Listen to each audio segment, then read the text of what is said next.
Hello, I'm Stuart Henshaw from Integrated Skills. Welcome to our webinar this morning. Today we're going to be looking at local government service approaches, and we've got Paul Frith with us from Frith Resource Management, who's going to tell us what he knows about the intricacies and the subtleties of that topic. First, just to give you a welcome, to say thanks very much for joining us. This is probably the most strange time I've ever lived through, but we're gonna plow on and actually think about a topic that's not coronavirus related, and it's one of those topics today that actually is really, I'm sure, on the minds of all local authorities. Just how is the service going to be provided? How should it be provided? And certainly, what are the options? Just to give you a bit of a background as to what we're doing today, I'm just going to start with a little bit of an introduction, the background to who we are at Integrated Skills, a quick word on why we're doing the webinar series, and then I'm going to introduce Paul, who's going to go through his presentation. He'll go through his presentation for about 25-30 minutes. Then we've got a series of Q&A, so get your questions ready, have a think about the questions you want to ask, and use the Q&A tab at the bottom there to be asking your questions, and we'll go through those towards the end. If you can't think of a question off the hoof and you want to get in touch with us, then please get in touch with us with your questions, and if you do it in the next sort of day or two, we'll incorporate those into the package that we send out. And what we'll be sending out is the recording of the actual webinar today, plus the presentations. So let me just give you a bit of a quick introduction to ourselves. I'm the Business Development Director at Integrated Skills, and we've been running these webinars now for about 15 months. People ask you what you do, and you try and boil it down into, if you're falling off a cliff, tell someone what you do in 12 seconds type of question. This is really my 12-second slide. This is really what we're about. This is what we do. We're an environmental waste management consultancy company that started its life by two economists who actually looked at strategic planning for waste management across both not only the UK but in Europe and Africa, Middle East and beyond. Around about 12, 13, 14, 15 years ago now, got involved in route optimization. And really our story is this illustration you can see in front of you, which is really the sort of key areas that we're involved in, which is looking at routing.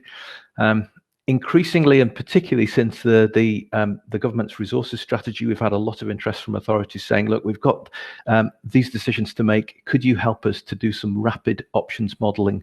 Tell us how many crews we need, what it's going to look like if we did this with this material, without this material, with this shift pattern, with this number of vehicles, with number of vehicles reduced, with an additional fleet of vehicles, a different type of collection methodology, etc., etc. So that's what we do, and that's what the service we're providing for lots of local authorities. We've got over 100 local authority UK clients, and our stats are that we're around about, now over 30% of the UK streets have routes designed using our software. A few years ago, we actually moved into taking that intelligent data from the routing into an in-cab system, in-cab devices. So we now provide in-cab devices. We've got a related back office system which allows a real view to allow that critical issue of seeing what's planned and actually what's happening today. And then more recently, we've been getting involved in the public interface, how the public involved in services, how can they get involved, how can they see data about their service, and what are they, we're continuing really with that work to sort of see how far can we push the public involvement in service, and is that helpful? But really, there are two questions that people ask me and local authorities ask me. One is, how can we improve performance, which is all about using, getting more for the same amount of resources. But more recently, how can we improve service quality? And for us, I've worked with around about 25 authorities on this issue of service quality. How can you improve service quality? And the conclusion, working with those authorities, is it's predominantly about transparency. It's about people being able to see what's planned, what's actually happening, what the issues are in real time, whether that's at the driver's end, whether it's in supervision, whether it's management, whether it's CRM, and to a more limited extent, maybe it's the public as well involved in that view. When people ask you to talk about yourself, it's sometimes quite difficult to not be in sales mode. So I've put just a couple of slides on here. This is something that was a surprise to us because many of you have probably come across the Newcastle Waste Commission, which was a high-level review of a really radical approach to looking at the whole of waste and waste management, waste strategy in the city of Newcastle, public-private sector. So this was a pretty high-level piece of work that was actually done over a period of time. There were a number of hearings and interviews, gathered a whole lot of data and put together a report. And we were interested in the outcome, but what we didn't realize was actually that we're going to profile some of our solutions in there. So I'm saying this not because we wrote it, we didn't have any involvement in it, but it was actually really nice to see that actually they'd picked up some of our technology and said, look, this is really interesting. Lots of potential to both encourage and make recycling and reuse better, and also providing this data and intelligence. I already mentioned earlier on about this idea about transparency of data, saying that actually this was a really good way of improving performance and reducing things like contamination. Anyway, there's a link to that document. I would recommend you have a look at the document, which is a really, really interesting read in its own right. So I'm trying to keep this brief. I don't want to be talking about integrated skills here. I want to really get on to the main meat of the topic. And so today we've got Paul Frith with us. Just to go back slightly, just to sort of give you an update of what we're doing with the webinar series. Around about 15 months ago, we ran a UK-wide conference based in Birmingham. We had speakers from around the UK speaking on two topics. One was the forthcoming resources and waste strategy, and the second element of that was 21st century technologies. So how can we run a service which is kind of got one eye on not only the existing waste strategies in Scotland, Wales, and Northern Ireland, the forthcoming strategy in England, but also how can we incorporate 21st century technologies into that. And I've been involved in waste management since 1986. When I was first interviewed for my first job, I was told that this is a muck shifting exercise. And clearly now we're actually dealing with something that's far more demanding and challenging and requires some real technology to actually engage and understand what's happening, what we've done, what needs doing, planning that kind of work and managing it, looking at the performance of what we're doing. Just a quick sort of idea of where this webinar goes. We run this really with our technical team. So usually what's happening here is we're alternating. 1 month we do a technical RouteSmart masterclass. So we're looking at elements of some of the software that we provide. And we have a very much a sort of technical presentation on an aspect of that and a particular specific theme. And the alternating month, then I lead a webinar which is looking at sort of a wider waste management or environmental services topic. So this year, for example, we've looked at route sets within RouteSmart. And then the last two have been looking, this is actually the ones I've been running, have been looking at the 1 year on, what's the status of the government's resources strategy, what's happened, and you can actually go back into our website and get the recording of that and get the details from that if you want. Today, we are looking at local government service approaches.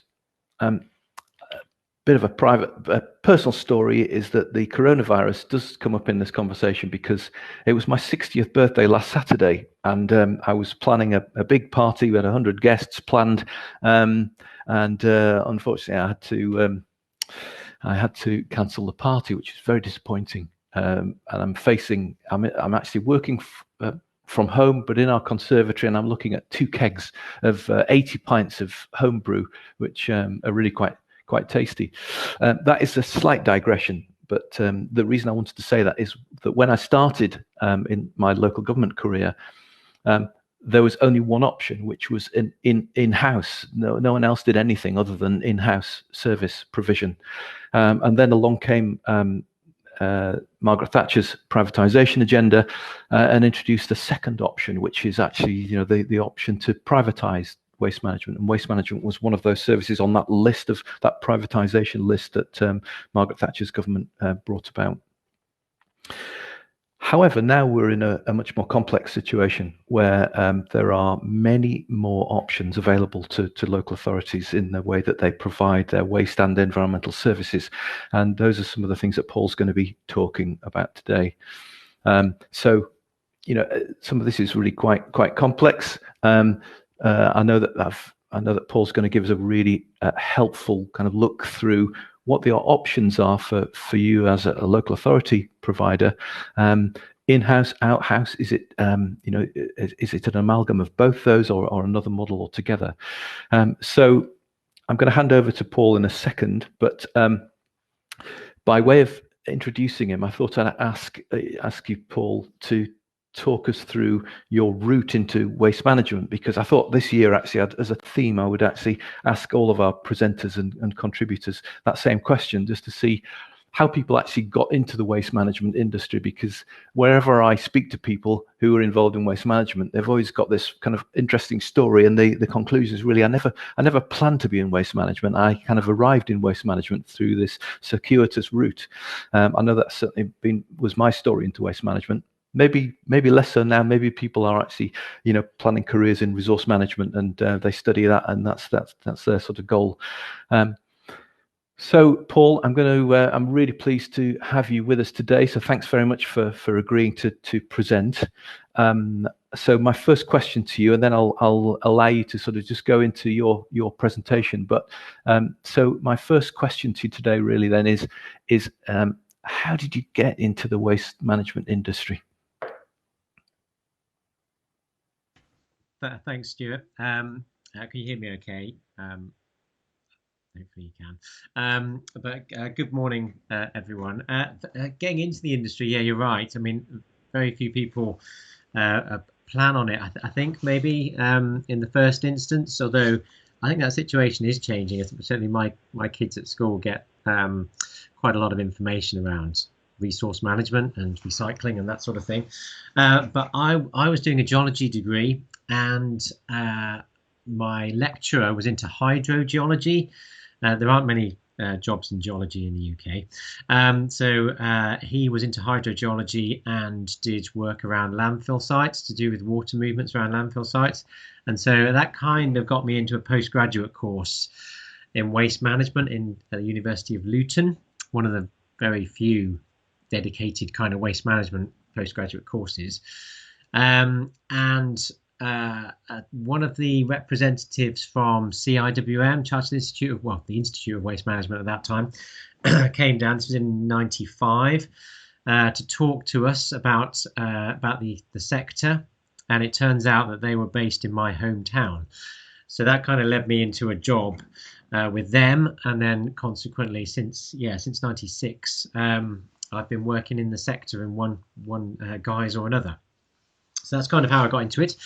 But thanks, Stuart. Yeah, so just to give you a bit of context around this presentation, it's been quite a long while since '96, and the industry has changed an awful lot in that period of time, not least in how it delivers services, but in terms of the amount of recycling, the diversion away from landfill, the involvement of the householders in separation, but also in the local government service approaches, which is what we're talking about today.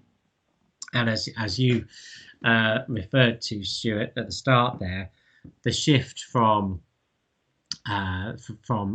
predominantly in-house services to compulsory competitive tendering, Bringing the private sector in to try and get a better value or better value services, or perhaps more efficient services, or the different motives for doing that at the time.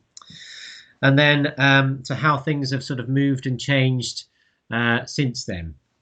So I'll run through a bit of an introduction around those aspects, and also what the options are, and then to give some case studies and hopefully some useful sort of context. So first off, just a slide about us as a company. Frith Resource Management, we set up in 2008, and we provide services to local government predominantly, usually around waste strategy or procurement. We do also do some modelling and some collection modelling and carbon modelling. We provide services to the private sector when bidding for waste contracts, and we also do some international work as well. Again, that's predominantly around service provision and contracting. So that's us. Oops, I'll just move on the slide. Okay, so the aims of this webinar are to look at firstly in-sourcing, so running services in-house, trading companies and or TECL exempt companies, and there is some difference between those two, to talk about whether to and when a local authority could or should in-source or set up a local authority trading company to deliver environmental services. So the focus here is around environmental services, particularly waste services, and I have sort of implicitly focused on collection, although clearly there similar principles can apply to street cleansing, to grounds maintenance, and I'll also make some reference to other elements of waste contracting, so around recycling, treatment and disposal.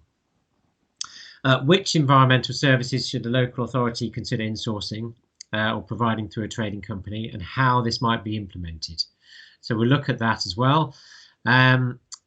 Also, if services are to be brought in-house or to be looked at in that context, then opportunities for commercialisation and some innovation. So I'll bring out a few case studies in those areas as well. And then look at around outsourcing, the benefits and strengths of outsourced contracts, why and when to outsource, and good practice in procurement. So I'm going to try and cover quite a lot really in all this, but I'll I'll run through and see how we go.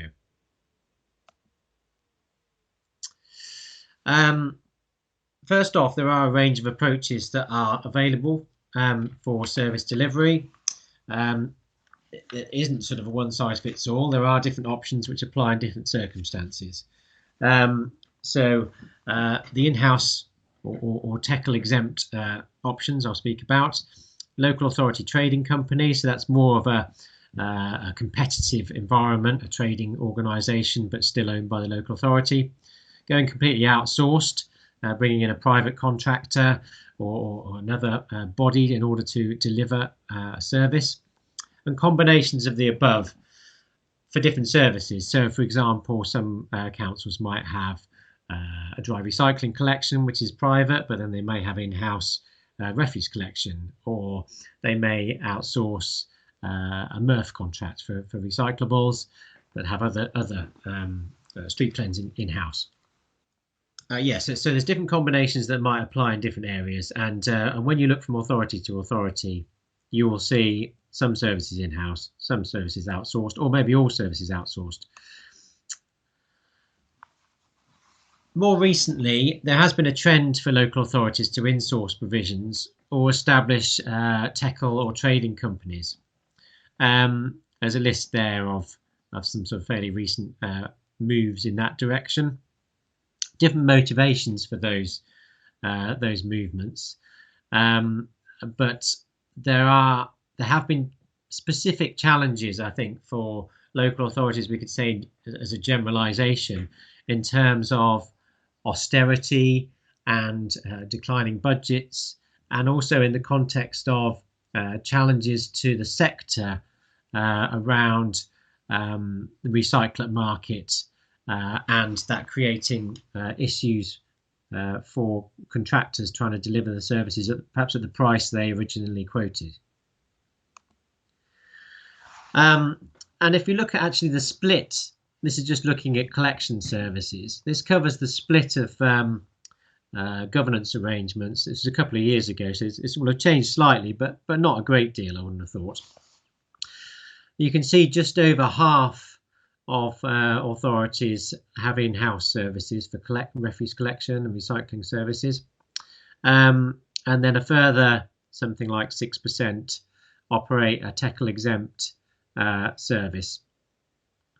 So around about 57% either in-house or arm's length in-house, and the remainder are private sector from different providers.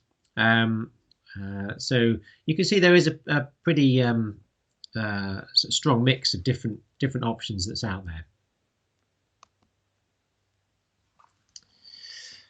So in the context of thinking about whether to or when to insource or establish a trading company or a TECL exempt company, a local authority should evaluate the reasons, the benefits and the risks associated with doing that. And that is not just the option of bringing services in-house, but also all the options open to them, whether that is outsourced and in the context of outsourced or TECL exempt companies. Now, why councils consider setting up a TECL exempt company or insourcing their services? Well, it provides a greater level of control and ability to direct because everything is within your control. That's to a lesser extent with arm's length companies. Potential time and cost savings, particularly around procurement, but then there also might be around other elements of the service delivery in terms of revenue or savings around overheads. Greater flexibility to future change. This is quite an important one, particularly as we're looking now at a variety of changes to service delivery as sort of mooted through the waste strategy, and the various changes associated with DRS or impacts on revenues, and also food waste collections and so on. So flexibility to future change. Simplified service delivery, a potential greater upside when revenues are generated or costs fall. But then the counter to that, of course, is a greater burden if it's the other way around. Potential to develop community or charitable services, an opportunity to provide commercial services, and we'll talk about some of those examples as well. There's also these ones in square brackets, so might be reasons why changes happen. So there might be drivers. So politics are often might be a reason for moving from bringing services in-house. Bad experience is another one. It's not necessarily a reason to bring a service in-house. If you've had a bad experience with an outsourced contract, then it doesn't necessarily mean that in-house is the answer. It could just mean it was a bad contract or a bad arrangement that was in place.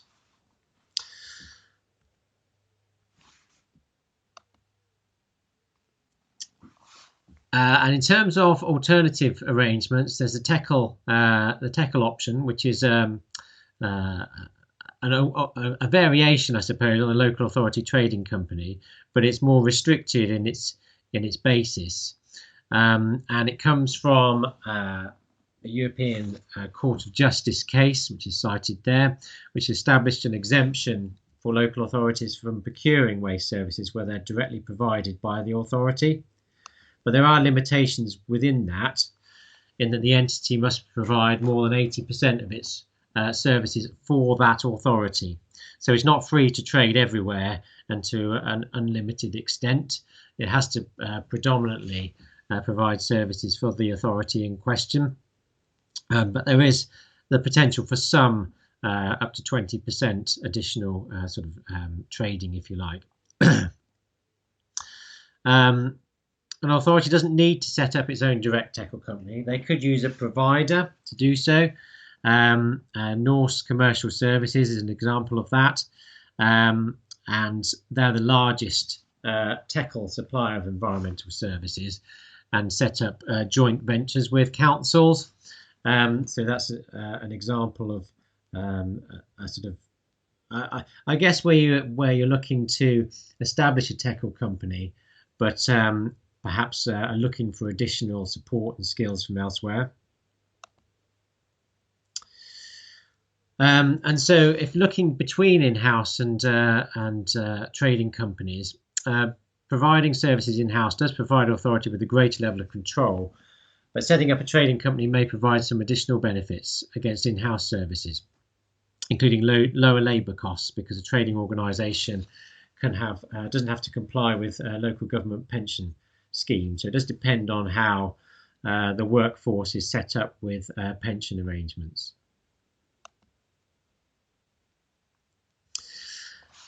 And in terms of when to consider insourcing or looking at alternative arrangements, then really it needs to be 2 years to 18 months before a current contract would expire. So in the pre-procurement process. The alternative is when perhaps contracts might be expiring or might be ending due to an unsatisfactory procurement. Now that might be as a result of defaults of contract, or it may be because the contractor actually wants to exit from the contract as well. So both cases apply. If looking at other areas, then penalty clauses would apply if a contract is terminated early without an agreement.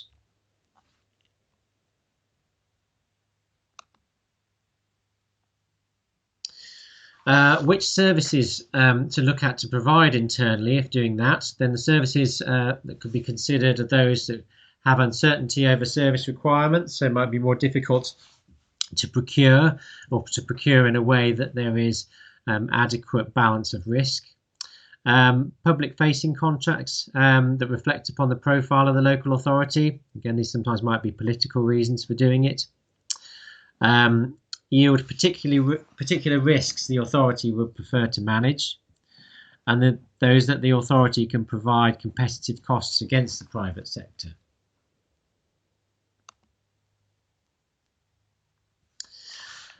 How to in-source or set up a local authority company. To consult with members, in terms of steps this is, to consult with members to establish the appetite for change, if there is one. Carry out an options appraisal to assess the sustainability of the delivery options that you might be looking at. Now, to a certain extent, you're always looking to the future in these sorts of assessments to see what might or will happen. So it is an element of scenario testing around that. And then to prepare a business case to plan and set budgets and confirm the viability or not of an alternative arrangement. And a period of 12 months should be allowed for mobilisation and change in service delivery. Now, this particularly could be the case if looking to procure vehicles or looking to procure particular infrastructure aspects.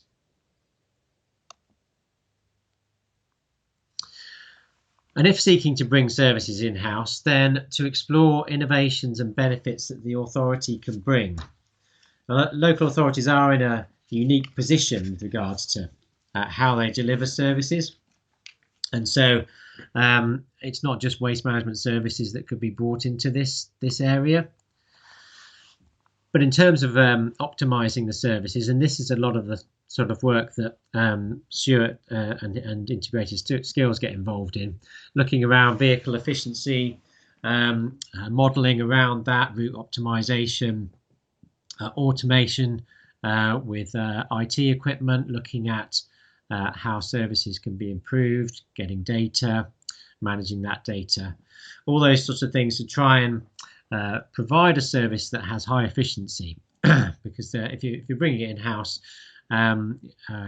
then you need to be operating at standards that are equivalent to that of the private sector, which will be doing this sort of thing. Then there's the options around partnering, looking at carbon management and carbon minimization. A lot of interesting stuff going on around this, around driver behavior to minimize emissions, around alternative fuels, around one of the examples we'll mention later on is Cambridge City, who are introducing electric RCVs. So that's an in-house service as well. So looking at different approaches for reducing carbon. Also training, exploring commercial opportunities and trade waste, or different I won't go through all these in detail, but there are different methods of improving coverage and revenue from trade waste. Sharing of assets. The authority will have potentially a number of assets that could be utilised, working with neighbouring authorities, cross-selling of environmental services with other commercial services. The waste service could be used as something of a customer list when looking at trade waste, for example, to potentially sell other services that the council might provide. So if engaging in that commercial agenda, then this could link quite well with certain areas of that. And then the commercial use of local authority assets, whether that's a waste transfer station, depots, whether that's maintenance facilities, utilising those for other vehicles other than just the refuse fleet.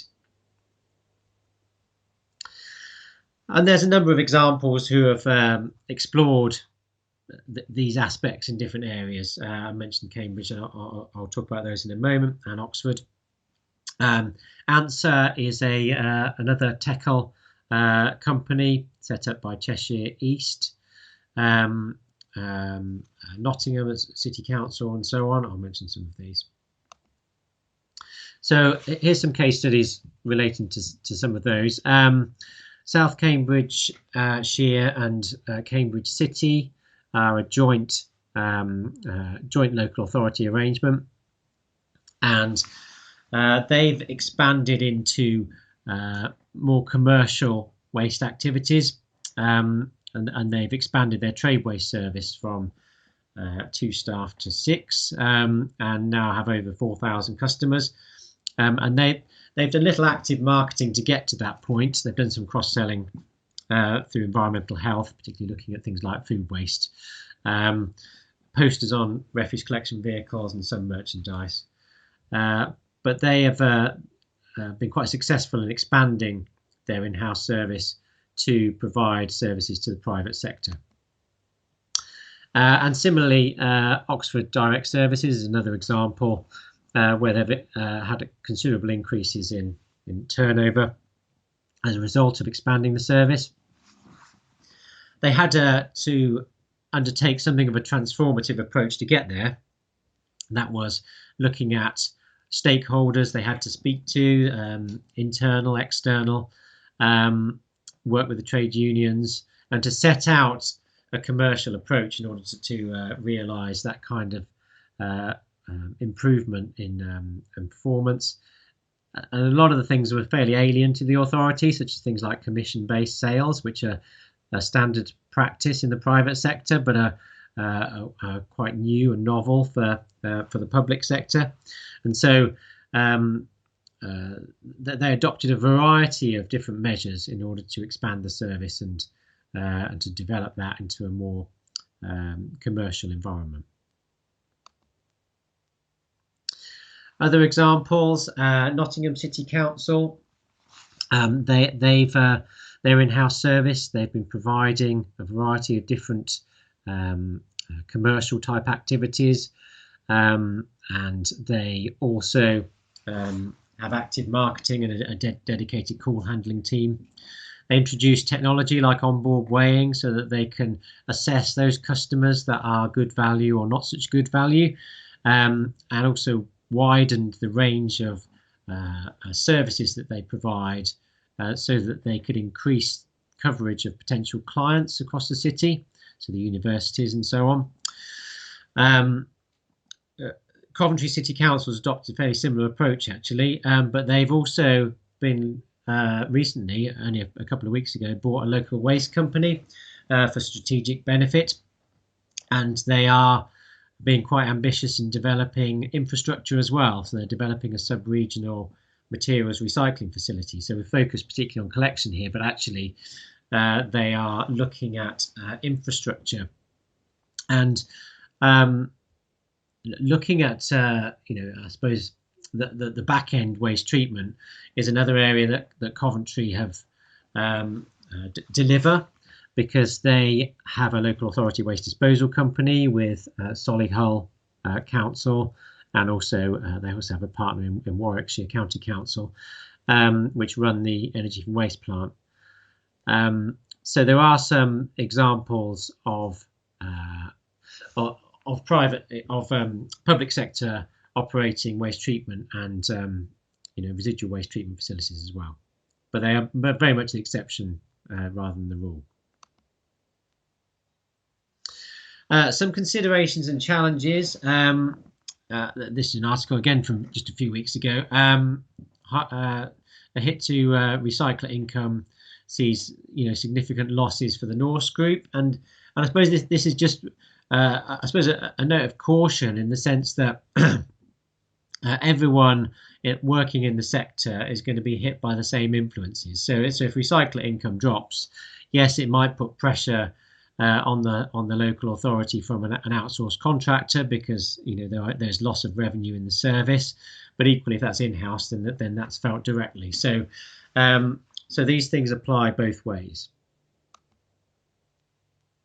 And so to come on to outsourcing, the benefits and strengths of outsourced contracts, expert knowledge and specialisms, bringing finance and investment into the service, innovation as well, experience from other areas, particularly where companies might have numerous contracts, and so have experienced different contexts in different areas. Every local authority collects in a different way, and so they may well have had different experiences in other contexts that might apply to a particular client's context. Responsivity and contingency. If there are alternative sites that might be utilised, if there are alternative vehicles that might be brought in, or workforce in certain issues, then there might be potential around contingency through outsourced contracts. Implementing new services or approaches, again, bringing experience from elsewhere. Less political influence. If the service is run through a contract, then there might be less direct influence by politicians on certain particular aspects of what's happening on the ground. Risk transfer and reduction, looking at those aspects of transferring risk that the client doesn't want to manage and the contractor is willing to accept at an affordable rate, then these are elements that are appropriate to transfer. Reduced service management time and cost, in that the contractor will manage their own services. Personnel education and training. There's really good practice education and training schemes from a lot of the contractors around the UK, and in terms of developing staff and so on, health and safety. There's some real sort of leading areas there, and in general bringing operational experience from other areas.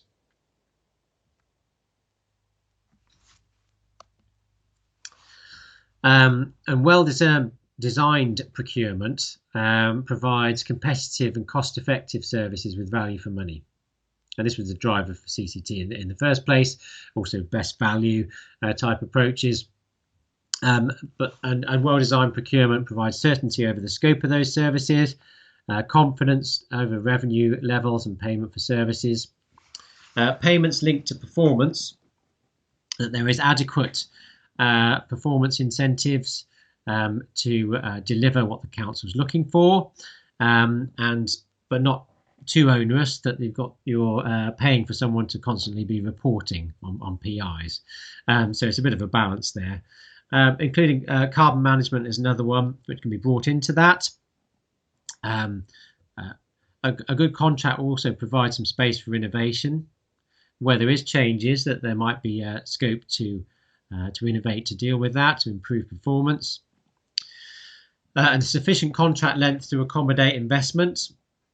So these sorts of things, the contract does need to be attractive, and appropriate risk share.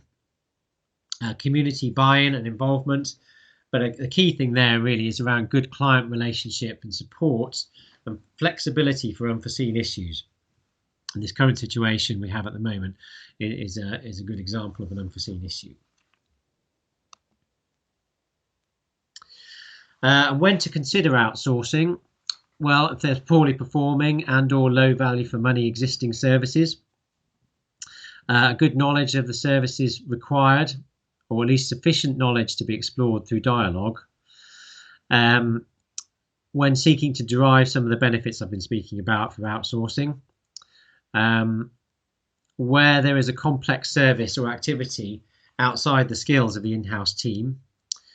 That's not to say that's a definite reason to outsource. You could potentially bring skills in-house, but that is commonly a reason. And particularly when you look at treatment services towards those are almost all private sector.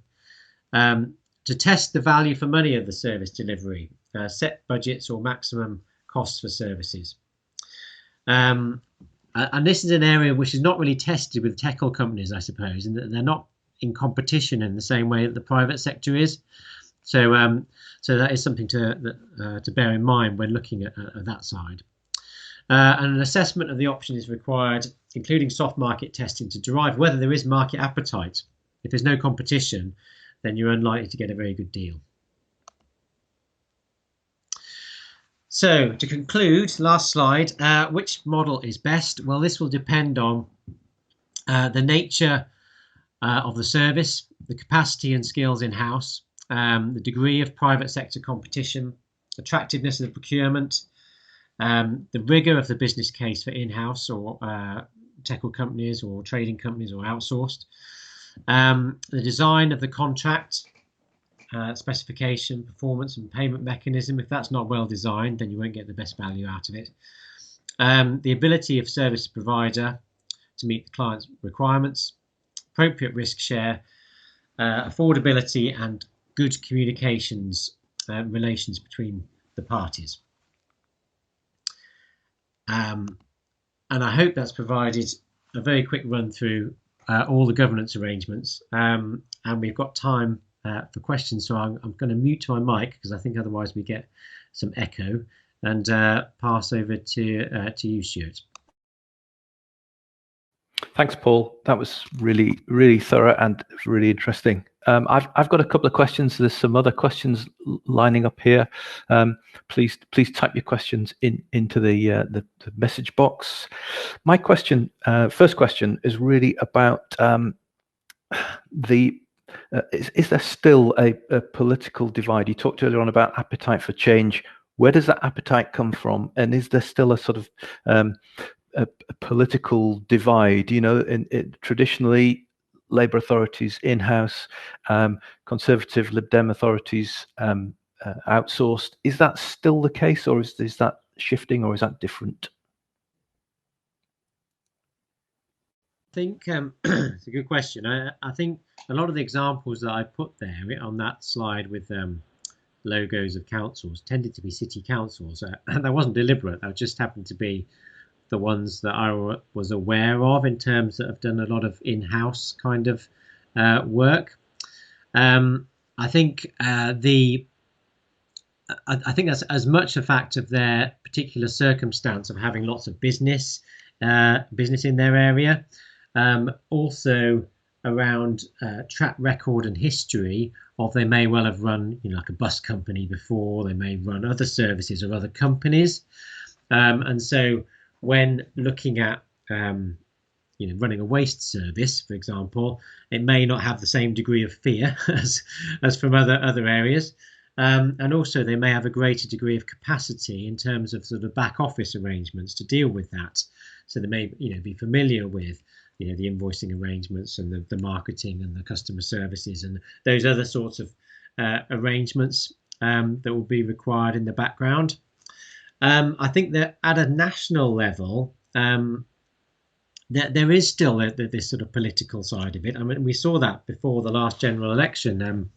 Jeremy Corbyn was talking about making waste collection one of the services that are presumed to be in-house rather than outsourced. So there is still that national political level. I think at a local level, it's more nuanced now. I think it's more around circumstance and around experience as well. So for example, Daventry District Council, they formed a Teckle company with Norse. They're a Conservative government, but they moved from private to that situation, and that's partly, I think, due to experience with the contract. So it does depend on some of those other factors that I mentioned earlier on. Thanks, Paul. Question from Adam. Adam Reed. Thanks, Adam. He's put in there a couple of questions. Let's have a look at this. What does Paul think about the ESA report on the benefits of outsourcing from earlier this year, which showed higher recycling rates when outsourced and lower cost per recycling percentage? Are you familiar with the report, Paul? Yes, I have seen the report. Yeah, and I think the stats do bear that out. I mean, those are the stats from the report. I don't necessarily think it's purely because they're outsourced that's the reason. I'm sure there's other factors that are involved, but we do see services that are very good value for money provided by the private sector and delivering high performance. But we also do see that the other way around as well. So I'm not sure it's necessarily cause and effect, but there is stats that do support some of that. Thanks, Paul. I've got a question, and spending a number of years meeting local authorities and talking about their operations, there is a sort of theme that I've seen over the last few years, which is the gradual and sometimes not so gradual, more rapid de-skilling of technical knowledge within authorities. A loss of that technical understanding of waste management processes and systems.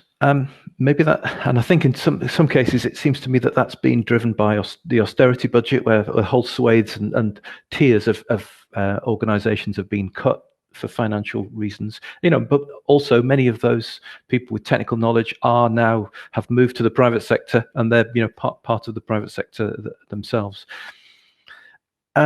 There is a thought that almost authorities are being kind of set up to move towards the private sector. Have you got any thoughts on how, if authorities wanted to keep stuff in-house or bring stuff back in-house, how that sort of de-skill, those skill levels could be reincorporated? I mean, in some cases, I think there's almost a level of confidence that has been lost within local authorities, where there are not the sort of, you mentioned earlier on, the in-house team, where there actually isn't an in-house team any longer with a kind of breadth of experience and knowledge and understanding of how to put together sort of a service. Could you say something about that? Sorry, that's not really a question, it's more a series of ideas, but could you say anything on the sort of what you think about the gradual de-skilling of authorities? Yes, we've seen this as well, and it's definitely a factor. And I think it may well be part of the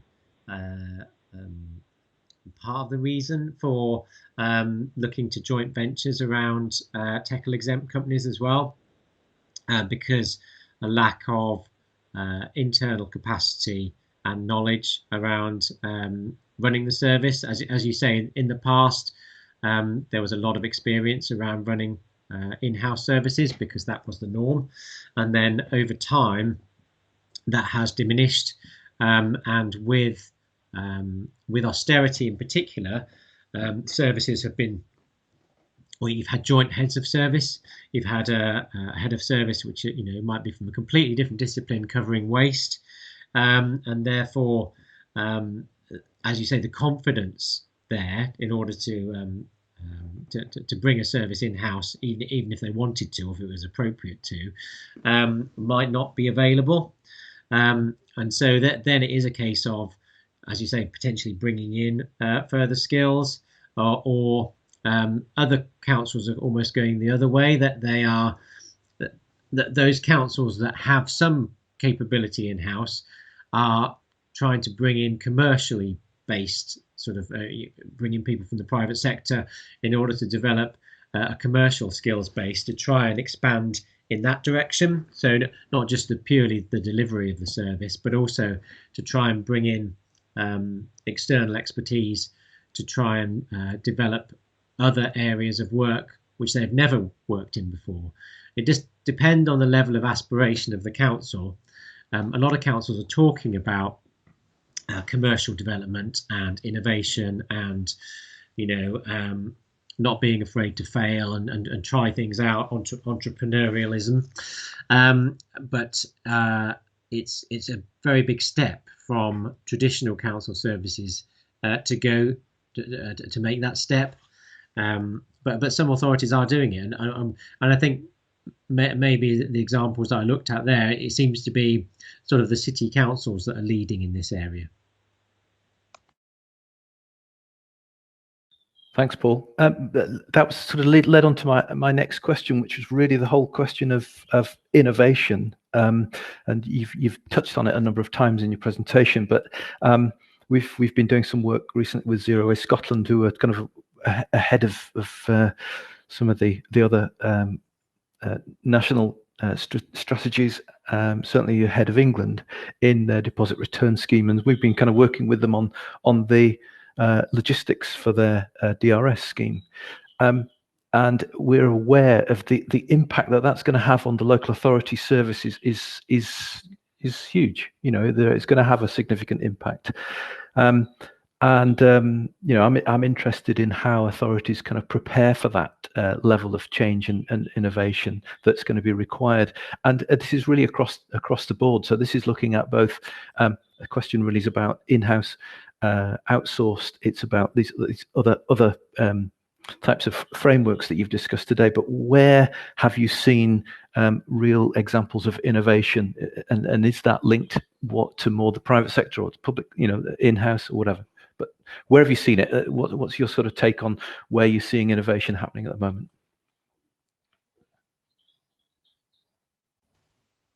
I think with the example of DRS, I think a lot of the examples I put earlier on about the challenges that face all the sector as a whole, and they do, and a DRS is one of them. Also, to a certain extent, some of the EPR stuff as well. But there will be a lot of change going on, and in terms of how those expectations are managed within an authority about the sort of revenue they might receive, the sorts of contract prices they might get, the affordability envelope that they may be able to work within moving forward. Because when contracts were let 5 or 6 years ago, the circumstances changed so significantly in terms of revenues over that period of time, and they're going to change again, as we know, as a result of DRS over the next 5 or 6 years as well.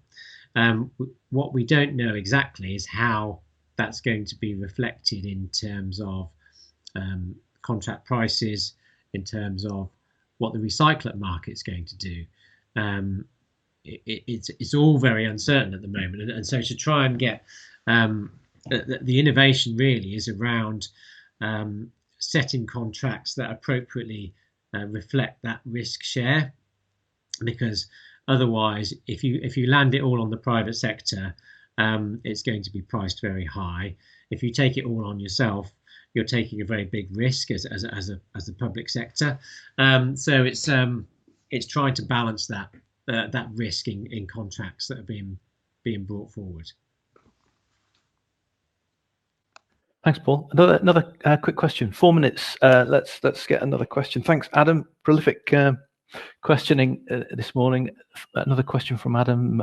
Any experience from the in-sourced authorities from 2015 onwards in terms of their budgets and anecdotal evidence that in some cases their costs may have spiraled up, not down, he's saying?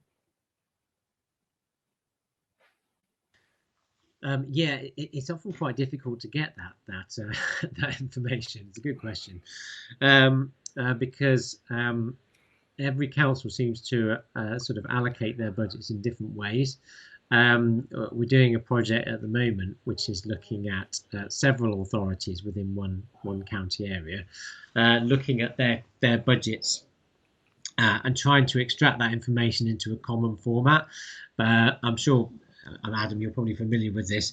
It is a real challenge because numerous aspects of assets and back office aspects and cost centres are all different between authorities, and so trying to compare like with like over a period of time, and I think you, as you imply, it's the anecdotal evidence that's all there is really, because the detail of it, you look at the SIP for stats or the other indicators, and there's just the detail isn't there to provide a good comparison. What is clear is that the same challenges do face both parties, and so where costs have been under pressure for the private sector, they've also had the same sort of pressures for the public sector.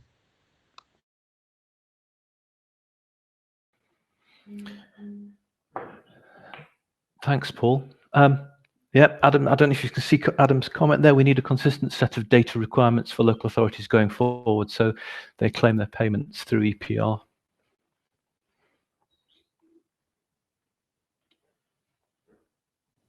Yes, I think this is something that, we're not directly involved with any reporting requirements from sort of government in terms of this, but I think it's right in terms of EPR is going to be quite a challenge.